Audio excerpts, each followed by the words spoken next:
ಮಂತ್ರಾಲಯದಲ್ಲಿ ಮನೆ ಮಾಡಿದ ರಾಯರ ಪಟ್ಟಾಭಿಷೇಕ ಸಂಭ್ರಮ. 403ನೇ ಪಟ್ಟಾಭಿಷೇಕಕ್ಕೆ ಹರಿದು ಬಂದ ಭಕ್ತ ಸಾಗರ.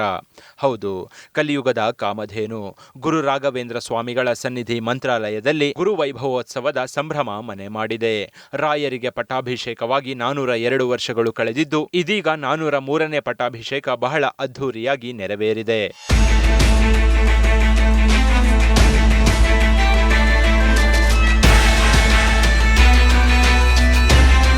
ರಾಘವೇಂದ್ರ ತೀರ್ಥರ ಶಿಷ್ಯ ಯತಿಯೋಗೀಂದ್ರ ತೀರ್ಥರ ಪ್ರಾರ್ಥನೆಯಂತೆ ಮೂಲ ಪಾದುಕೆಗಳಿಗೆ ಪಟ್ಟಾಭಿಷೇಕ ನೆರವೇರಿಸಲಾಗಿದೆ. ಮಠದ ಪ್ರಸ್ತುತ ಪೀಠಾಧಿಪತಿಯಾಗಿರುವ ಡಾಕ್ಟರ್ ಸುಬುಧೇಂದ್ರ ತೀರ್ಥ ಶ್ರೀಗಳು ರಾಯರ ಮೂಲ ಪಾದುಕೆಗಳಿಗೆ ಪಟ್ಟಾಭಿಷೇಕ ನೆರವೇರಿಸಿದ್ರು. ಪಟ್ಟಾಭಿಷೇಕ ಮಹೋತ್ಸವ ಹಿನ್ನೆಲೆ ರಾಯರ ಮೂಲ ವೃಂದಾವನದಲ್ಲಿ ವಿಶೇಷ ಪೂಜಾ ಕೈಂಕರ್ಯಗಳು ನಡೆದವು. ರಾಯರ ಪಾದುಕೆಗಳ ಪೂಜೆ ನಂತರ ಸ್ವರ್ಣ ರಥದಲ್ಲಿ ನಡೆದ ಮಹಾರಥೋತ್ಸವ ಕಣ್ಮನ ಸೆಳೆಯಿತು. ಈ ಕುರಿತು ಮಠದ ಪೀಠಾಧಿಪತಿಯಾಗಿರುವ ಡಾಕ್ಟರ್ ಸುಬುಧೇಂದ್ರ ತೀರ್ಥರು ಹೇಳಿದ್ದು ಹೀಗೆ. ಪೂಜ್ಯಾಯ ರಾಘವೇಂದ್ರಾಯ ಸತ್ಯಧರ್ಮ ರಥಾಯ ಚ ಭಜತಾಂ ಕಲ್ಪವೃಕ್ಷಾಯ ನಮತಾಂ ಕಾಮಧೇನವೇ ಸರ್ವೇಪಿ ಸುಖಿನಃ ಸಂತು ಸರ್ವೇ ಸಂತು ನಿರಾಮಯಾಃ ಸರ್ವೇ ಭದ್ರಾಣಿ ಪಶ್ಯಂತು ಸರ್ವೇ ಸುಗುಣಶಾಲಿನಃ.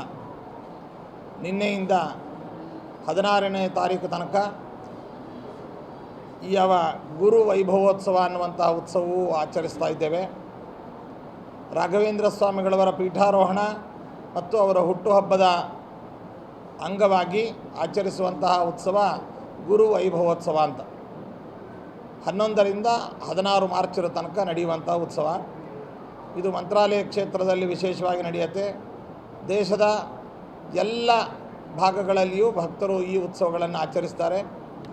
ಹೇಗೆ ಆಗಸ್ಟ್ ಮಾಸದಲ್ಲಿ ಶ್ರಾವಣದಲ್ಲಿ ಬರುವ ರಾಘವೇಂದ್ರ ಸ್ವಾಮಿಗಳವರ ಆರಾಧನಾ ಅತ್ಯಂತ ಮುಖ್ಯವಾದದ್ದು, ಅದೇ ರೀತಿಯಾಗಿ ಅವರ ಪೀಠಾರೋಹಣ ಮತ್ತು ಅವರ ಹುಟ್ಟುಹಬ್ಬ.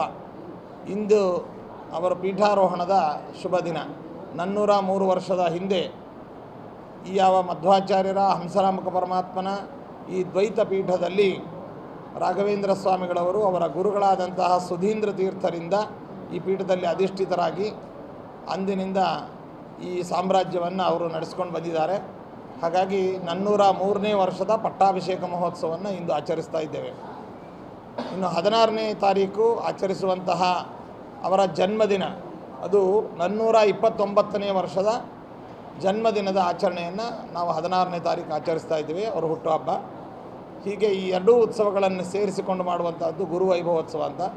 ಇನ್ನು ರಾಯರ ಪಟ್ಟಾಭಿಷೇಕದ ನಂತರ ಹುಟ್ಟುಹಬ್ಬದ ಅಂಗವಾಗಿ ಮಠದಲ್ಲಿ ಗುರು ವೈಭವೋತ್ಸವ ಆಯೋಜಿಸಲಾಗ್ತಿದೆ. ಇದೇ ಮಾರ್ಚ್ 16ರಂದು ರಾಯರ 429ನೇ ಜನ್ಮದಿನ ಉತ್ಸವ ಅದ್ಧೂರಿಯಾಗಿ ನೆರವೇರಲಿದ್ದು, ಭಕ್ತರ ದಂಡೆ ಹರಿದು ಬರ್ತಿದೆ. ಇದರೊಂದಿಗೆ ರಾಯರ ಪಟ್ಟಾಭಿಷೇಕ ಕಾರ್ಯಕ್ರಮದಲ್ಲಿ ಸಚಿವ ಬಿ ನಾಗೇಂದ್ರ ಕೂಡ ಭಾಗಿಯಾಗಿದ್ರು. ರಾಯರ ದರ್ಶನ ಪಡೆದು ಭಕ್ತಿ ಸಮರ್ಪಿಸಿದ್ರು. ರಾಯರ ಮಠಕ್ಕೆ ನಾನು ಭಾಳ ಈ ಮಠಕ್ಕೆ ಭಕ್ತನಾಗೆ ಪ್ರತಿ ಸಲ ಕೂಡ ಬಂದಾಗ ಕೂಡ ರಾಯರ ಮಠಕ್ಕೆ ಬಂದು ಇಲ್ಲಿ ನಾವು ಭಕ್ತಿಯಿಂದ ಏನು ಕೇಳ್ಕೊಂಡ್ರೆ ಅದು ಒಳ್ಳೇದಾಗುತ್ತೆ ಅಂಥೇಳಿ ನಾವು ಚಿಕ್ಕಂದಿನಿಂದ ಕೂಡ ಇದ್ದಾಗಿಂದ ಕೂಡ ನಾವು ರಾಯರ ಮಠಕ್ಕೆ ನಾವು ಬಂದು ಹೋಗೋದು ಭಾಳ ವಾಡಿಕೆ ಇತ್ತು. ಇವತ್ತು ನಾನು ಕುಟುಂಬ ಸಮೇತ ನನ್ನ ಧರ್ಮಪತ್ನಿಯಾದಂಥ ಮಂಜುಶ್ರೀ ಅವರ ಸಮೇತ ಕೂಡ ಇವತ್ತು ಬಂದು ದರ್ಶನ ಮಾಡಿಕೊಂಡು ರಾಜ್ಯದ ಜನಕ್ಕೆ ಒಳ್ಳೆಯದಾಗಬೇಕು ಮತ್ತು ನಮ್ಮ ರಾಜ್ಯದಲ್ಲಿ ಕಳೆದ ಬಾರಿ ಮಳೆ ಕಡಿಮೆ ಆಗುತ್ತೆ, ಈ ಬಾರಿ ಒಳ್ಳೆ ಮಳೆ ಬೆಳೆಗಳು ಆಗಬೇಕಂತೇಳಿ ಆ ರಾಯರಲ್ಲಿ ಪ್ರಾರ್ಥನೆ ಮಾಡ್ಕೊಂಡು.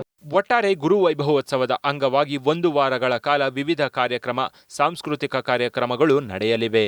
ಈ ವೇಳೆ ವಿವಿಧ ಕ್ಷೇತ್ರಗಳಲ್ಲಿ ಗಣನೀಯ ಸೇವೆ ಸಲ್ಲಿಸಿದ ಗಣ್ಯರಿಗೆ ಗುರು ವೈಭವೋತ್ಸವ ಪ್ರಶಸ್ತಿ ಪ್ರದಾನ ಮಾಡಲಾಗ್ತಿದ್ದು, ರಾಯರ ದರ್ಶನ ಪಡೆದು ಭಕ್ತರು ಪುನೀತರಾಗ್ತಿದ್ದಾರೆ.